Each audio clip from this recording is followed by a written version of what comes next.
बड़ो जोर से बुखार आ गया।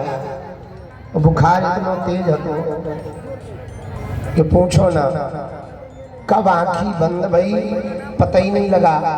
सुबह खूब प्रयत्न कर रहे थे हम कि नींद खुल जाए, पर बड़ी मुश्किल से 7 बजे आंखें खुल पाई। पर ठंडी भी थी, आप लोगों को भी कष्ट हो रहा था। फिर हमें सूचना दी गई कि आप थोड़ा और लेट आओ, बाकी लोग अभी आधे पदयात्री तो निकल गए, लेकिन जो बच्चे हैं वो स्नान ध्यान नहीं कर पाए हैं। जब तक आप लेट आओगे तब तक सब फ्री हो जाएगा। इसलिए बहाना ये था, पर हकीकत में तो जो होती है और सो लिया जाए। आज हम सब 6वें दिन की पदयात्रा को प्रारंभ करेंगे। लगभग 7 किलोमीटर चलने के बाद बंचारी में जेबीएम के पास दोपहर का भोजन करेंगे। फिर रात्रि काल में होटल मंडी में रुकेंगे। 7 किलोमीटर चलने के बाद प्रसाद पाएंगे। फिर 7 किलोमीटर 7.5 किलोमीटर चलेंगे। लगभग 15 किलोमीटर की यह पदयात्रा आज की होगी। सूर्य अस्त के पहले प्रयत्न करेंगे कि हम लोग होटल पहुंच जाएं समय पर। आज से मात्र 3 दिन बचे हैं इस पदयात्रा को विश्राम लेने पर। 16 तारीख को दोपहर 12 बजे 4 धाम में भव्य दिव्य सनातन हिंदू एकता के विश्राम पर सामूहिक लाखों हिंदुओं के साथ शपथ लेंगे हम सब।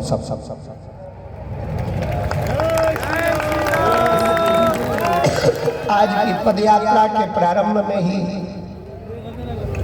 बड़ी महती कृपा करके हमारे ब्रज के नंद बाबा के रूप में जिन्हें जाना जाता पूज्य श्री कार्षणी पीठ वाले रमण रेती वाले महाराज जी के परम कृपा भाज्य पूज्य श्री नागेंद्र जी महाराज जी का आगमन हुआ है। जगन्नाथ मंदिर के श्री महंत स्वामी पूज्य श्री नील माधव जी का भी आगमन हुआ है। आप दोनों के श्री चरणों में दास का नाक रगड़ कर दंडवत प्रणाम स्वीकार हो। पूज्य श्री हरिवंश मिश्रा जी का भी आगमन हुआ है। आचार्य पीठाधीश्वर स्वामी श्री यदुनंदाचार्य महाराज जी का भी आगमन हुआ। तो क्या गजब का बोला, न झुंड है न नरमुंड है। अच्छा बोला, बहुत अच्छी बात कही आपने, बहुत प्रसन्नता हुई। आपकी भी श्री चरणों में दास का दंडवत प्रणाम स्वीकार। और हमारे बड़े आत्मीय दूरभाष से तो बात हुई, पर इतनी सन्निकटता से प्रारंभ पहली बार ही दास का मिलना हुआ, शायद दूसरी बार, पहली बार। बाकी दूरभाष से तो 1-2 बार चर्चा हो गई। ऐसे श्रीनाथ जी के परम उपास्य और आपकी परंपरा में तो आपके दादाजी की अनुकंपा से अनेकों लाखों विद्यार्थी श्रीमद् भागवत महापुराण के अंतर्गत वेदस्व पूर्वक विद्या ठाकुर जी की गाथा को श्रवण करके सीख कर पूरे भारत वर्ष में कृष्ण कथा का प्रचार कर रहे हैं। ऐसे परम पूज्य श्री श्रीनाथ जी के परम उपास्य पूज्य श्री अनुराग कृष्ण शास्त्री जी का आगमन हुआ है, जिन्होंने आज एक हमको मूल मंत्र भी दे दिया। कुछ लोग कहते हैं हिंदुओं का हिंदू कहते हो, ये शास्त्रों कहाँ है, तो आज एक श्लोक भी ठोक दिया महाराज जी।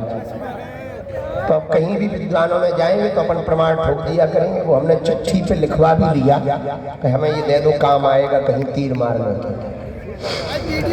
आपने भी बड़ी कृपा की। एवं स्वामी पूज्य श्री परमेश्वराचार्य महाराज कोड़ी राय गोरखपुर के पूज्य श्री पीठाधीश्वर हैं और जगतगुरु जी की परंपरा के हैं।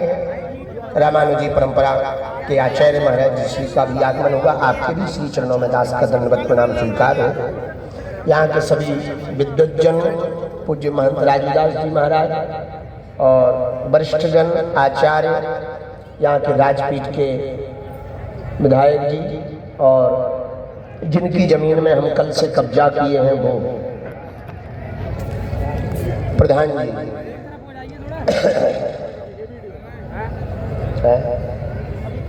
पूज्य श्री वेदांताचार्य जी महाराज जी का भी आगमन हुआ, उनकी बड़ी कृपा। और महाराज जी का तो कल शाम को ही मंदिर के बाहर चाय का दर्शन हो गया था, वहीं बैठ करके हमने और महाराज जी ने चाय ली। आप सबके चरणों में दंडवत प्रणाम। और जो सन्मुख बैठे हैं, खड़े हैं, कुछ लोग तो जनरेटर पर चढ़े, हमने लोगों को गाड़ियों पे चढ़ते देखा। कल की हमको आज सुबह एक वीडियो दिखाई गई, कुछ हलवा नाथ इतने पगला ट्रांसफार्मा पे चढ़। तो आज हमको वीडियो मिली सुबह सुबह, जैसे ही हम सो के उठे तो हमें मीडिया ने दिखाई कि आपकी पदयात्रा बहुत खतरनाक। उनका क्या खतरनाक? बोले देखो ये ट्रांसफार्मा पे चढ़। अब बतावा कितने पागल नहीं चढ़ रहे ट्रांसफार्मा पे, कछु आफत हो जाए तो ब्रेकिंग न्यूज बाबा की बन। तो भैया कृपा करके ऐसे लफड़े ना करो। पर धन्य है हरियाणा, इसका नाम ही है हरियाणा। जहां हरि आए वो हरियाणा। पर हरियाणा वाले हमेशा ठाकुर जी से एक शिकायत करते हैं, ब्रजवासी बोले बंसी तो बजाई वृंदावन में पर लठ बजाए हरियाणा। हाँ, हरियाणा वाले एक शिकायत करते रहते, प्रेम बांटा ब्रज में पर लठ बजाए हरियाणा में। पर आधा हरियाणा ब्रज क्षेत्र के अंतर्गत है।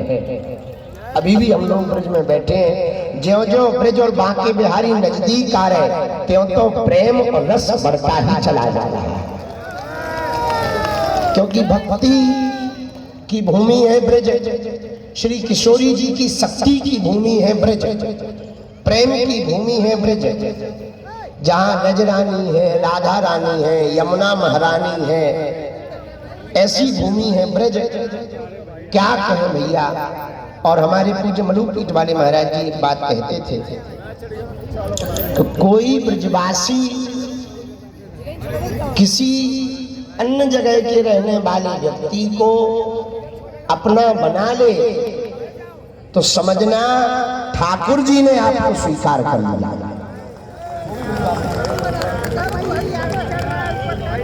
और दास पर तो बड़ी कृपा है, इन ब्रजवासियों के श्री चरणों की रज को मस्तक पर लगा रहे हो, बड़ी कृपा है। सभी ब्रजवासी आशीर्वाद दे रहे, कृपा कर रहे।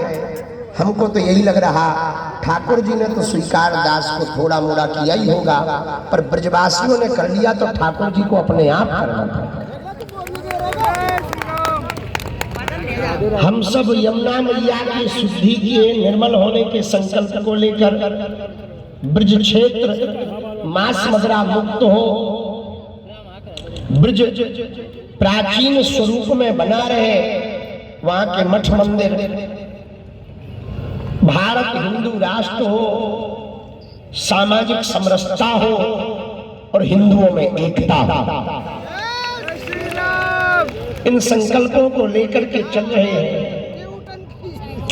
आप लोगों के हाथ में जब हम धर्म ध्वज देखते हैं और रोड पर जब निकलते हो हम आप सब, ऐसा लगता है जैसे महाराणा प्रताप की फौज चली जा रही है। विरोधियों की छाती पर धर्म का डंडा लेकर, सनातन का झंडा लेकर के गाड़ने के लिए ये चली जा रही है। ऐसा नजारा हिंदू एकता का सड़कों पर होता है, पूछो मत। जब कल पलवल से चलते हुए हम यहां पहुंचे, अटोहा मित्रोल होते हुए जगह जगह छतों पर, सड़कों पर लोग थे। हम एक अपील विशेष रूप से आने वाले 3 दिनों में करना चाहेंगे। जो भी पदयात्रा के निमित्त दर्शनार्थी अगल बगल खड़े होते हैं। मीडिया के माध्यम से हमारी प्रार्थना और अपील है, आप एक साथ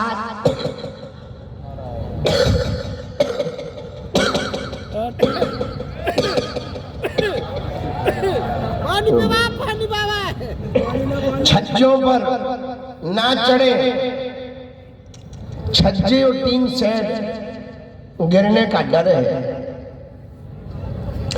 ताकि ये पदयात्रा 3 दिन की निर्विघ्न हो सके और कोई कलंक ना लगे।